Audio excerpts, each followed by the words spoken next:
Welcome back to the channel. This is No Luck Trucking. I'm Matt, and we are just chilling in a truck stop. It's not too often that we get to say that anymore. We don't spend a terrible ton of time in truck stops. We have our dedicated thing that keeps us busy. Usually grab a load on the weekend, or we just head home.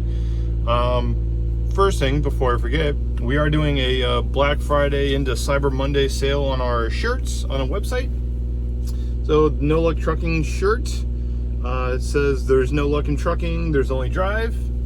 And on the front it has the No Luck logo. They are going for $16 shipped. Probably the cheapest they're going to be in quite a while. Probably losing money on it, doesn't really matter. Get them while they're fresh off the presses. Also, on Liz's side of the things, Not in the Loop, spelled with K-N-O-T, in the loop. She's doing 20% off site-wide of all of her things that she makes with the crochet, all of her crafty items. Check them out. Those have been flying off the shelves a lot faster than the shirts. Give them a peek. They make great gifts. You know, Christmas is coming up, people's birthdays, things like that. Check them out. So, as the title probably alludes to, FreightWaves put out an article last week talking about the fourth quarter and kind of the state of trucking in general, and they talked to Landstar in that as well. So they put a little bit more info in than we would normally have. So what they were saying is fourth quarter projections, they're down. They don't see the first quarter turning it around. Third quarter was bad. There is no noticeable increase in supply. In demand for this holiday time, which is pretty indicative of a recession, and especially around holiday times. So it is it's still pretty rough out there. You know, we started talking about probably about a year ago, you know, things were not looking good. Landstar was kind of like the last holdout. The rates were still good, the loads are still coming in, but even they have started trickling down. Now, I know a lot of people are just going to look at the title and then assume that I'm talking about us and that we're failing and we're going to be quitting and stuff like that, because people love to just read the titles and then assume. So before we start discussing this farther, we're doing good. We have our dedicated stuff. You know, it's not making us $1 million, but it's very consistent work, and the pay is pretty good, and especially on weeks that we catch this third load like we're waiting for now. We usually find these tire loads or like these expedited loads that pay like $4 or $5 a mile. So that weekend load that we're catching tops off an already pretty good week. So we're doing good. You know, we're, like I said, we're not overflowing the bank, but we're not broke. You know, we're not just making it by, we're actually making money. So this is not about us. So I just kind of wanted to spitball, have a discussion about, you know, a lot of people are in this situation where the rates are not great, and they haven't been great for probably a year and a half, give or take, maybe about a year at Landstar. I know the owner-operator guys got hit well before, you know, when they're on the open spot market. They got hit with the rate drop a little bit before we felt it. We were a little insulated with Landstar, and fuel's going up, so the cost of business is going up, and the profit of business is going way down. So there's a lot of people that are just kind of making a buy. You know, and there for a while we were saying, if you're breaking even right now in this economy, you know, you're doing all right. But how long do you go just breaking even before you pack it up, before it's time to quit. And there's a lot of people that their business is on life support or their business is dead and they just don't realize it yet.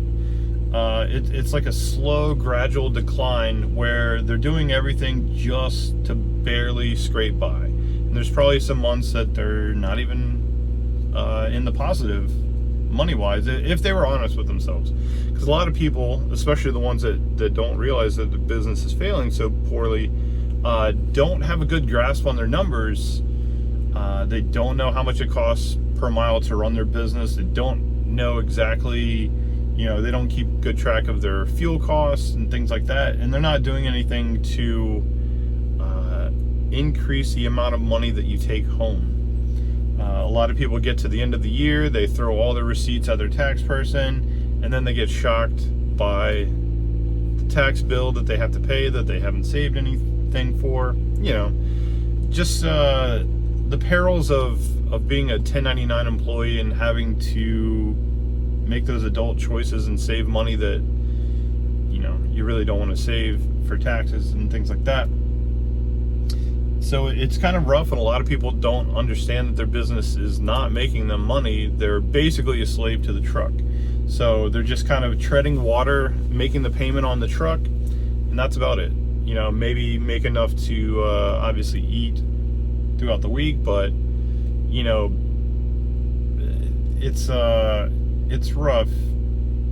And there's a large portion of, not even just truck drivers, but a large portion of the population that is like a $200 emergency away from being completely bankrupt. And before we got into trucking, Liz and I were definitely in that situation. For the people that don't know, what got us into trucking is we had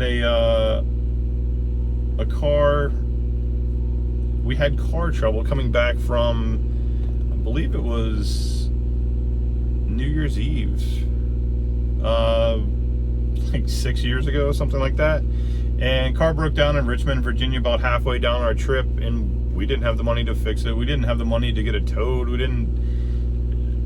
Thankfully, my grandfather came from the border of North Carolina and Virginia with the truck and trailer, drove all the way up to Richmond, which is probably like a 2.5 hour drive on top of the time to hook up the trailer and everything. He came and got us. We towed the car back to the house. He dropped us off.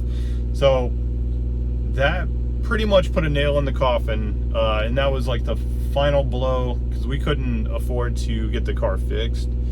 And we didn't have enough money to buy a new car. And that was kind of like just the culmination of all of our bad financial choices. And that's what got us into trucking. And we kind of think back on it and we laugh every time we pass that same area.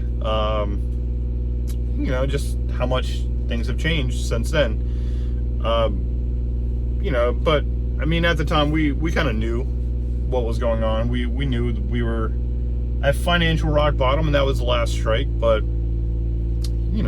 anyways, going back to the article, some of the things that I thought was interesting is Landstar talked about their turnover rate. So right now with their BCOs, business capacity owners, basically all the people that are leasing their truck onto Landstar to run under Landstar's authority, there is a 39% turnover rate year over year. So annually. So every year there's 39% of, at one point it was 12,000 trucks at the height of the rates. Recently it's been hovering around like 9,000, I want to say, somewhere in that range. So 40% of what is that, 3,600 trucks? I don't know. I'm not that good with math. But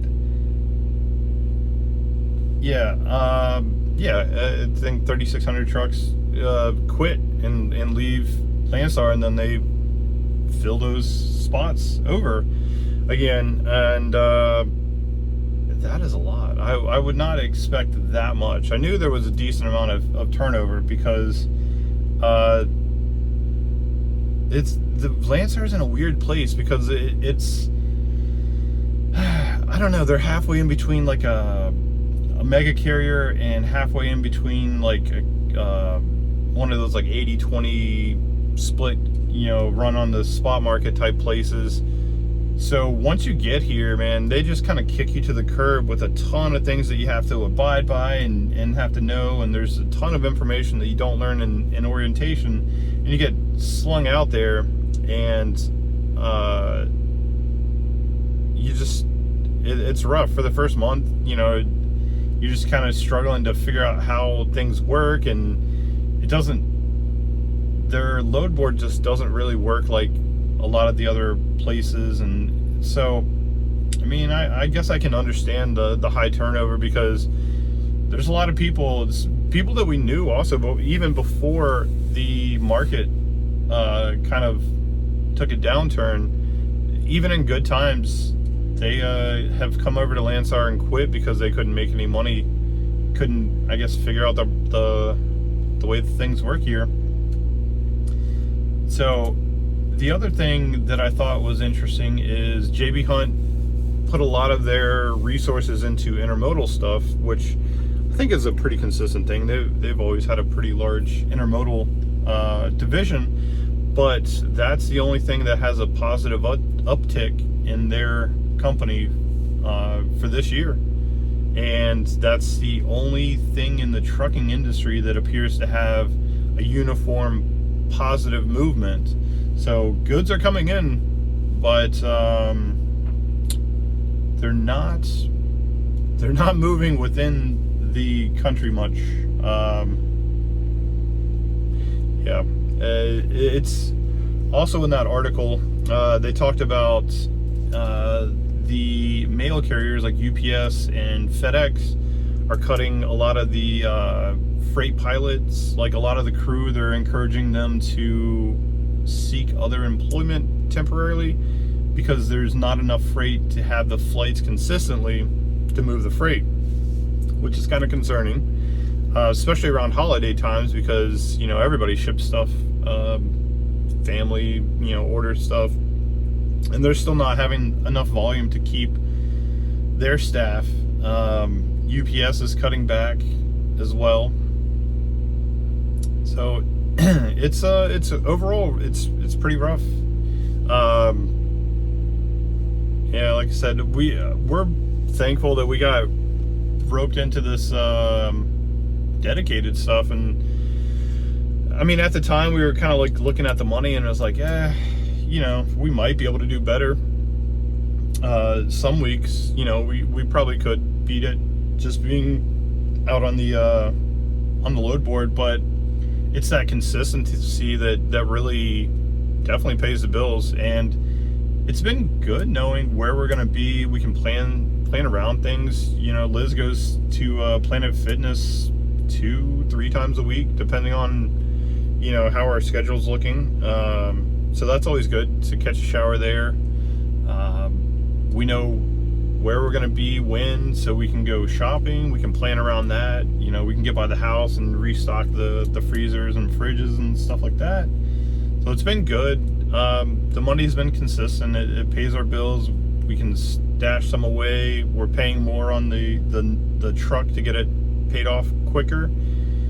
So life's decent for us. But I mean, there's a lot of people that aren't as fortunate in that situation. And and like I said earlier, there's a lot of people that just don't know that it's probably time to shut the doors down and let it go. But there's a lot of pride in not failing. I think a lot of people are afraid to let everyone know that they failed, I guess. I'm not 100% sure, but I don't know, maybe the people just don't know that they're failing. But it's like, how long do you float, You can only tread water for so long before you start sinking. And the predictions in the freight waves says it's going to be probably early 2025 before we see anything that resembles an upturn market consistently. Yeah, when they were talking about there's been absolutely no uptick in the demand for the holidays, it's bad. we kind of saw the writing on the wall on that, so we didn't even really bother trying to find anything for Christmas or Thanksgiving. Really, we were able to deliver our load, get to the house. We had a nice Thanksgiving with the family. It was good. And then went back up to Baltimore to run our normal FedEx load down to Greensboro. And now we're sitting outside Greensboro waiting to pick up Monday, do a quick turnaround, pick up our stuff, our dedicated stuff Tuesday, and get rolling. And yeah, we're just trucking along. Yeah. So just kind of wanted to make that video. I know there's going to be a lot of discussion in the comments, probably a lot of political stuff. I don't really want to make it political. I just don't think that YouTube's the place to discuss politics. Obviously, there is definitely a little bit of I don't know. I guess politics are kind of a barometer in trucking as well. Overall, whether you want it to be there or not, but I don't really get into discussing politics and stuff like that. But I'm sure it's going to happen in the comments. Yeah, maybe if I can find the article, I'll link it in the description so you can read it for yourself. It was a pretty good read. It was fairly short article, but definitely worth the read. And yeah, one of these days we'll get back. Maybe the load that we pick up Monday, we'll film like a good old trucking vlog like we used to. You know, channel's been a little stagnant because we just don't have a ton of content that we can share.